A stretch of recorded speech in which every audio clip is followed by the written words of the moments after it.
Welcome to the Neja Chuan podcast. My name is Isaac Kamens. This is a bi-weekly podcast where my friend Jess O'Brien and I discuss internal martial arts, Qigong, and meditation. This week we continue looking at stories of the Yang family from Liang. In this episode, we look at the founder of the Yang style, Yang Luchan. Then we continue our discussion of the 8 energies of Tai Chi Chuan from Power of Internal Martial Arts by Bruce Frantzis. We talk about the 2 energies of Ji and An, press and push downward. In the extended Patreon version, we go into much more detail. I talk a little bit more about the martial applications and things like that. If you want to hear 10 to 20 minutes of extended material, subscribe to our Patreon at the $5 level.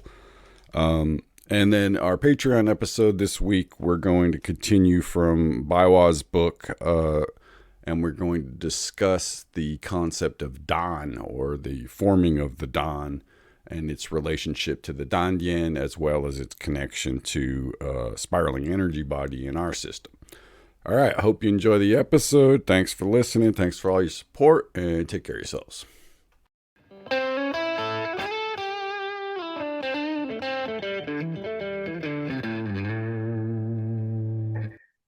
In today's episode, we're going to start with some stories about the Yang family Tai Chi masters. A chapter called Stories of the Masters by Liang, the famous Tai Chi teacher who taught in America for quite a long time back in the day. He was kind of an early Tai Chi pioneer here in USA. So he starts one of the stories like this. So in Western Beijing, there lived a rich man named Chang, who owned many houses and whose farmstead was as large as a city.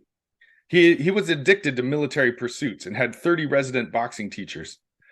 On learning of the outstanding reputation of the great Tai Chi master named Yang Luchan of Guangping, he entrusted his friend Wu with the mission of inviting the great master Yang to become his private teacher. When the great master arrived at his house, Chang observed that he was short, thin fellow, plainly and simply dressed, and was not very attractive of appearance.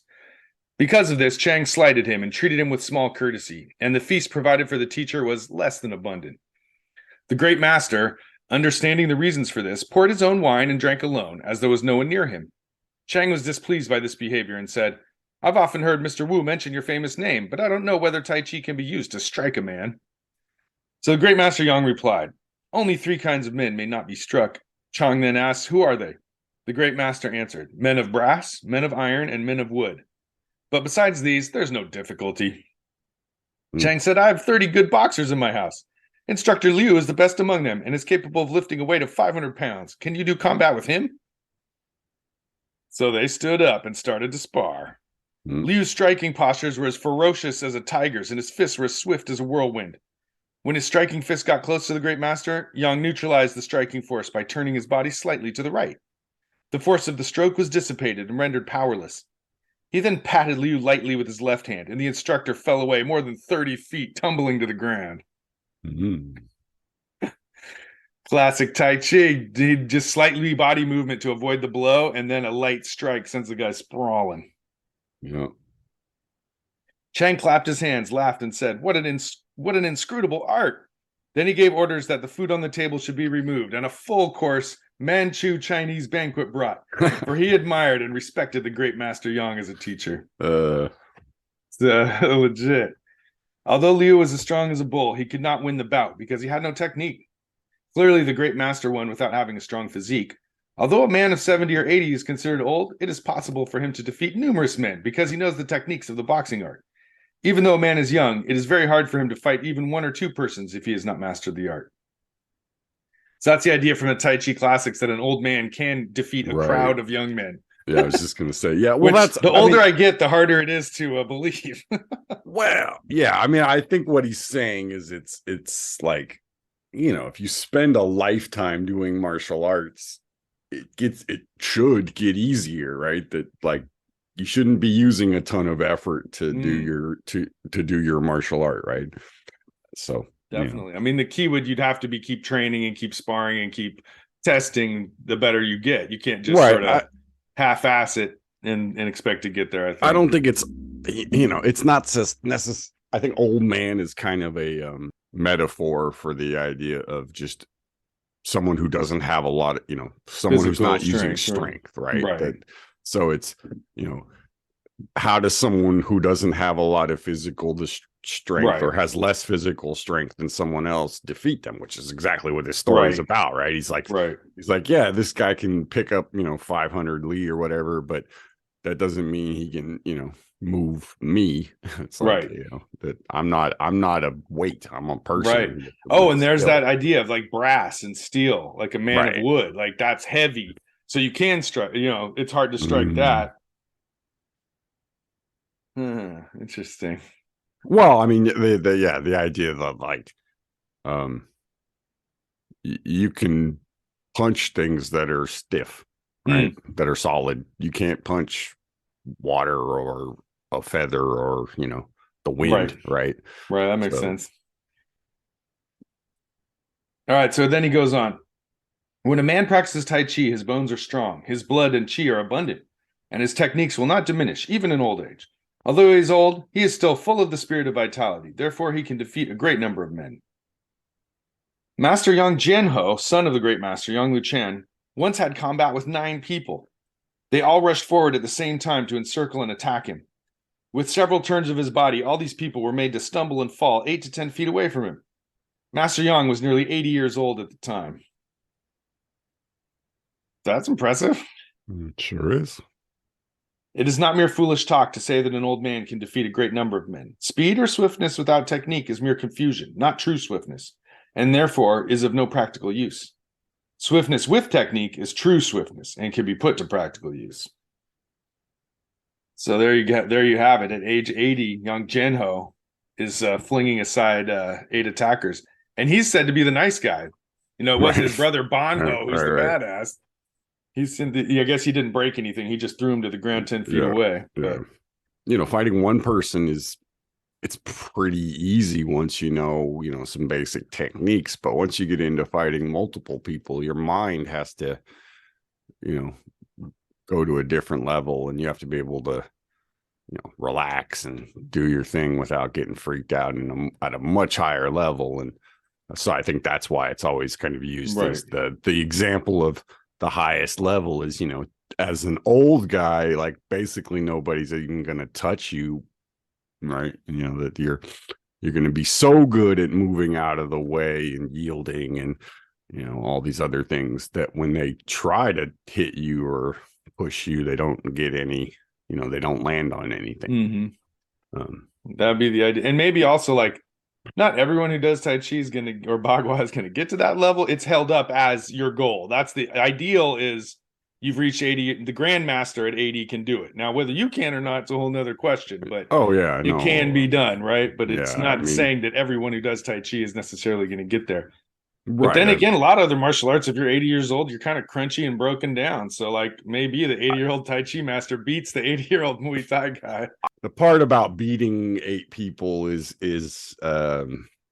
that's braggadocious or whatever, but really what he's saying is that if you practice Tai Chi, whatever level of skill you get to, you're going to be able to maintain it as you get older, right? That it's not something you lose as you get older, it's something that gets better, which is, that's true. Like you do see a lot of people who do Tai Chi who, in internal martial arts who, as they get older, don't really lose. I mean, they lose some of it, I mean, everybody does, but they're still able to, do their martial art, into their 70s and 80s with no problems. This is not the case with a lot of, things where you have to fall and roll or jump and kick. You just can't. Those kind Right. of sort of external things are much harder to do when you're old. Totally. I think Tell you that. one of the this is sort of points to that philosophical thing. Most Western health practices have the idea that what you're going for is to be able to do the same things when you're old that you could do when you were young. The Tai Chi model of health isn't to do the same thing you did when you were 20. It's to do something that's refined, that's probably smaller, but instead of being, It's built on the foundation of what you did before, but you're trying to make it appropriate to where you're at now. yeah, which is, if you've done it for 80 years, much more refined. It's the same thing with musicians, right? Usually when people think of like who's the best of a generation, right? They always talk about people like Hendrix, Stevie Ray Vaughan. These guys were in their late 20s when they died, right? Okay, so what do you think that guy would have been like if he lived another 50 years? He would have been way different, right? Like, it's not fast anymore. It's I mean, it might still be faster than most people can play at that age, but it's not just based on speed and endurance. Like, there's something else there. There's going to be some technical things in there. There's going to be some feeling in there that you can't replicate just by going fast, right? And this is the whole thing of like, you're refining yourself as well as your art, right? So it shouldn't stay the same. It should change. It should, be different. It doesn't have to stay exactly how it is in order for you to benefit from it, right? So the idea that if I can't squat as low now as I could when I'm 20 doesn't mean I'm not as good at it. It means I'm different. It means my body has changed, but I can do a lot of things with other parts of my body that I couldn't do when I was 20, right? So it's like, it's a different way of looking at it. Yeah, totally. So a little bit more about the Yang family. So Yang Luchan, as a young man, he learns this Chen style and becomes expert. And so he heads out on the streets. Yang's disposition was very forthright and vigorous. He liked to contest with exponents of any other school or style. He would often go about carrying a short spear in a bag, visiting places all over northern China. Whenever he found one whose art was superior to his own, he would ask to test him. Even if the other man would refuse a match, Yang would compel him to contest. But so high was his skill that he never hurt or injured his opponent. His mastery was such that he was never defeated, and thus acquired the sobriquet, Yang the Unsurpassable. Says he was born in 1799 and died in 1872. So that's a life until his mid-70s. He had 3 sons. The eldest, named Qi, died young. The second was named Banho, and the third was named Jianho. Each had the ability to hand down his father's art. During the old master's lifetime, many stories about him arose, including the following incidents. When the master was in Guangping, he once had a match with a boxer on top of a wall. The man was defeated and was compelled to retreat to the wall's edge. He could no longer stand firmly. His body inclined backward, and he was about to fall down. At that moment of imminent peril, Yang suddenly leaped over to the man from 30 feet away and held onto his foot, thus saving him from falling and being killed. So high jumping ability and super speed and morality, right? It's compassion. It's that thing of like, I could have let you fall, but I didn't because so you're even greater master because you didn't slam. It says Yang was also very adept at using the shaft of his spear. With a mere flick of his spear shaft, he could pick up any light object from the ground. While mounted on horseback, he could shoot arrows without a bow, using only his fingers. Such was his extraordinary skill that he could hit the target every time, missing not even once. Damn. So we got a couple more stories of Master Yang. So he said he was sitting in his hall one day when his daughter came in holding a brass bowl full of boiling water. When she was about to step in but had not yet drawn back the screen, her foot slipped on the wet moss and she was on the verge of falling. At that moment, the old master flew to the door in one leap, held the bowl with one hand, and supported his daughter's arm with the other, saving her from falling. Not even one drop of water was spilled. From this, we can see how marvelous was his art. Yeah, so here's that sort of swift lightness, but also, like, oh, I saved you from falling down. It's a theme. And the ability to, like, react quicker than everybody else. He's already moving when somebody else is just sort of wobbling. He's already like flying. And he's old, and he's an old man. Right. So again, it's just that it's just the assumption that you say old man, most people think slow, weak, right, this kind of thing, right? So he even looks like that. Here it is, that he doesn't act like your average old man. Okay, so on another occasion, Yang Luchan was fishing on the bank of a river. Two famous Shaolin teachers were passing behind him. Ordinarily, they feared his famous reputation and did not dare to engage him in combat face to face. But now they perceived an opportunity to push him from behind so that he would fall into the river and drown, and his famous name would be sullied. So they secretly agreed to attack the master simultaneously from left and right. Yang's power of vision was extraordinarily acute, and he was aware from the outset that some secret plot was going on behind him. When the powerful striking force of the two men had just about come to his body, he suddenly held in his chest and straightened out his back using the technique of high pat on horse. There was only a slight lowering of his head and rising movement of his back, and the two men were propelled together straight into the river. Then old Master Yang said to them, "Today you are both lucky. If you are on land, I would like to use one more technique, and then you would not escape so lightly." As soon as the two men heard this, they swam speedily away. Nice. High pat on the horse. That's not a very demonstrative movement. It's kind of like one hand comes back and the other one goes out in a like sort of a cat stance is how I think of it. Yeah. But what you're doing in your back, I think it's more referring to the way when you do that pressing forward motion, you're usually kind of puffing up. You're like wrapping your shoulders and yeah, it's true. Yeah, one hand goes out as you sort of withdraw at the same time. Yeah, so there's as much going sort of back, as there is into that forward push, right? So that if again, this is just that sort of classic thing in Tai Chi that even if they sneak up behind you and push you from behind, you're still going to be rooted. So you're rooted in all directions, at all times, pretty much. You're not like lunging forward with your techniques all the time. You're going back equal to forward. Yeah. I mean, you'll see this with like Muay Thai guys, usually with the coaches. They're the ones who have the most sort of internal skill. But what they'll do is right at the moment when the kick hits the bag that they're holding, they kind of drop their shoulders and push them forward a little bit. Right. And it's sort of that thing of you meet the force by you create a framework as it strikes. Right. But you're not meeting it to like stop it. You're just kind of you're absorbing it kind of. Yeah, exactly. You're puffing up a little bit so that it just goes through you. Right. And I see. I can envision that. Yeah. What happens to the person hitting is they basically bounce off of you because you don't. You sort of spring and then they'll bounce off. So I think that's what this. Yeah, that reminds me of what he's talking about here for sure. And also this speaks to that Shaolin versus Tai Chi kind of a beef, kind of like where there's always a little bit of a kind of internal martial arts are always like, yeah, Shaolin isn't as great or whatever. Right, but I also think Shaolin it can be in this case is it.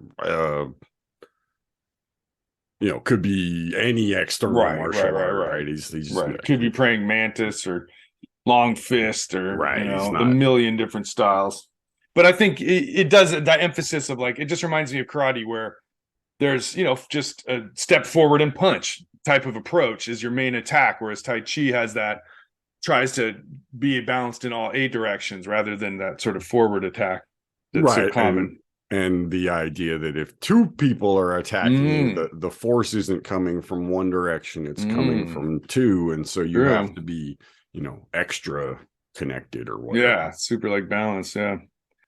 One day when old Master Yang had journeyed to Beiping, another famous boxer heard that he was called the Unsurpassable, became envious, and requested a bout. At first, Yang was unwilling, so the other boxer took Yang for a coward and pressed his challenge more vigorously. When it became clear that he could not avoid a bout, Yang agreed. He laughed and said, "Since you're so eager to have a bout, why don't you first punch me 3 times?" Upon hearing this, the other boxer was overjoyed. He raised his fists forthwith and proceeded to strike Yang's belly with all his might. But before Yang's great laugh had quite ended, the other boxer was knocked down and propelled 30 feet away. Right. I mean, I like that he gives a good sense of like, this was a martial art. These guys were fighters and what they were doing was fighting.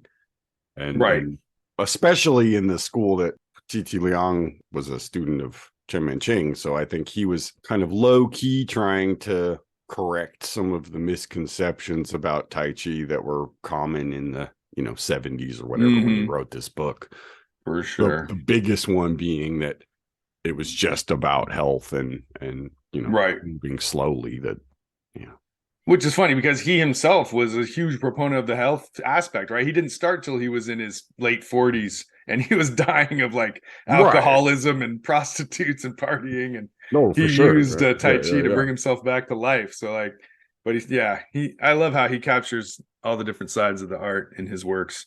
All right, advancing on. The next thing we want to look at is we're going to continue to talk about the 8 energies of Tai Chi from The Power of Internal Martial Arts and Chi by B.K. Frantzis. The last time we talked about Peng and Liu, the first 2 energies, ward off and roll back. So now we're going to move on to the third energy, Ji, which he translates as press forward. So let me just start off with what he says here. This internal energy projects forward from its source on a straight line, along whichever angle you direct it, up, down, sideways, diagonally, or straight ahead. It is the primary attack technique in Tai Chi and radiates energy on the outside of the arms and the backs of the hands. So that's interesting. He calls it the primary attack, whereas, Peng comes first where you reach out, but Peng's not necessarily that aggressive. It's almost like it's like where you cross hands, to start a fight or whatever. Like you reach out and make contact kind of. Yeah, you neutralize kind of with it. Yeah.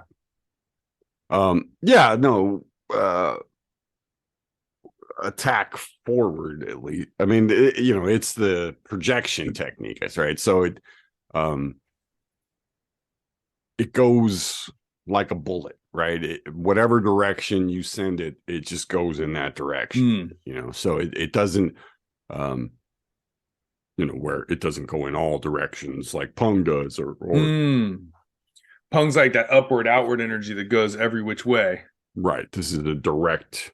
It's a concentrated kind of, I mean, the simplest way to get a sense of what Ji is it's your 2 hands coming together at a point and going forward, right?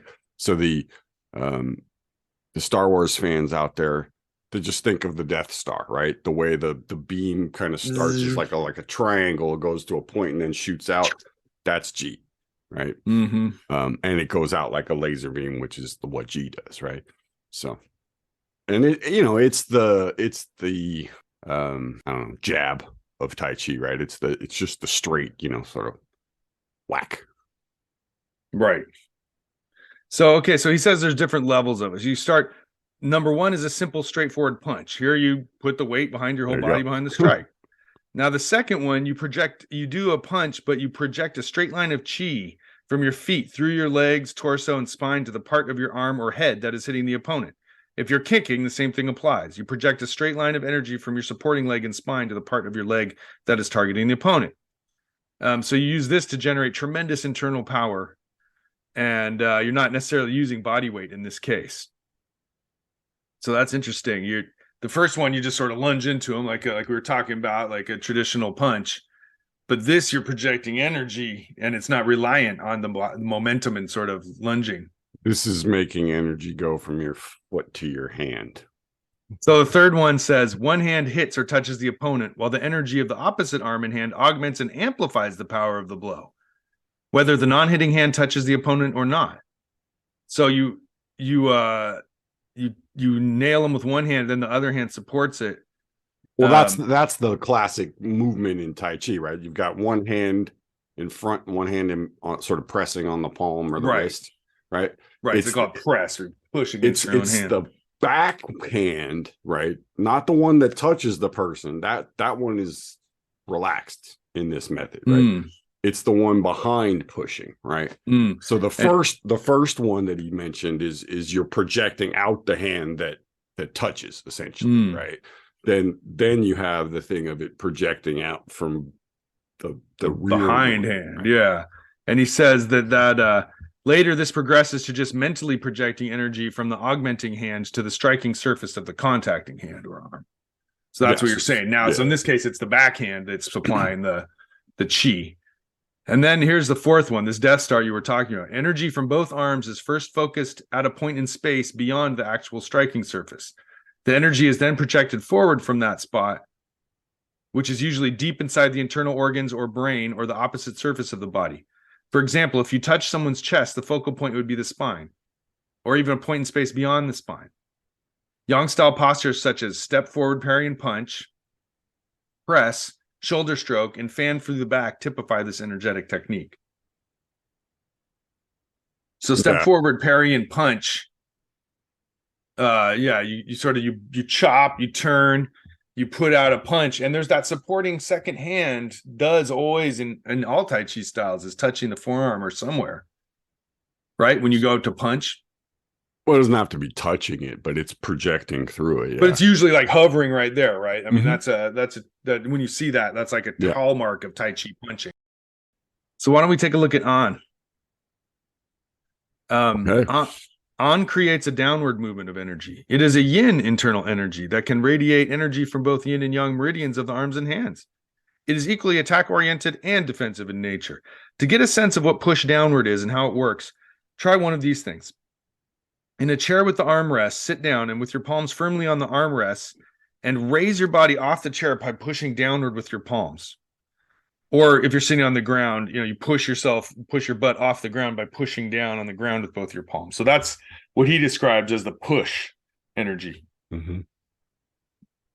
Yeah, I mean, I've always felt that these two are the names are backwards, but that's just my brain that An is always. I mean, press and push are awfully similar. You could switch the English names for sure, right? Yeah. By using those palms to shove them basically downward primarily. Yeah. So the difference, I mean, in one sense is just directional, right? G is forward, An is down, but it's kind of the same mechanical thing. You're pushing. It's still a like a forward thing, right? Right, your palms shove forward most of the time, but they've got the energy of pushing yourself. It's a forward thing with your hand, right? It's a down thing inside your body. So An is it's very similar to Pichuan or Santi, right? The idea that sort of heavy. You've got one hand that's going straight forward, right? But the sense of overall is just everything sinking down, right? So An is a functionally it's a stretch and a closing of your joints, okay, as opposed to a stretch and an opening of your joints, which is G, right? So if you just take your arm and you stretch it out but close everything, that's the sense. So that's because that's what you do when you push off the chair, right? You squeeze a little bit and it pushes you up. So that's kind of the functional thing is you're getting a lengthening of your soft tissues, but you're allowing your joints to close, right? That's that yin side of it. Right. That's what makes it a yin technique. He's got a few things here. He defines the defensive and offensive uses of it. So he says you can use An to counter the upward expansive energy of ward off by preventing your opponent from controlling the upward motion of your arms or body against your will. So someone's coming up with a up and out shove, you use An to be down and in and close down on top of that. It also enables you to prevent your opponent from raising their arms or legs, and it can also cause an attacking man's center of gravity to be energetically forced to the ground, making him feel as if a huge sandbag had been dropped on him. Right. So I'm going to describe the basic push-ins pattern, and it's so the way it works is when they're doing An, you're doing Peng. When they're doing Ji, you're doing Liu. Right. And then you trade sides, basically. And then you trade sides, right?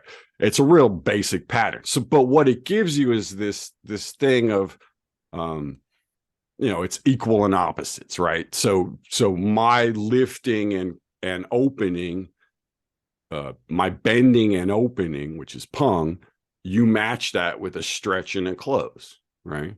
My stretch and open, which is G, you match that with a bend and a close, which is Liu, right? So it's very kind of binary at that point, it's like 0 and 1s, right? Those four techniques, yeah, they all match. But that's each other. kind of what this whole,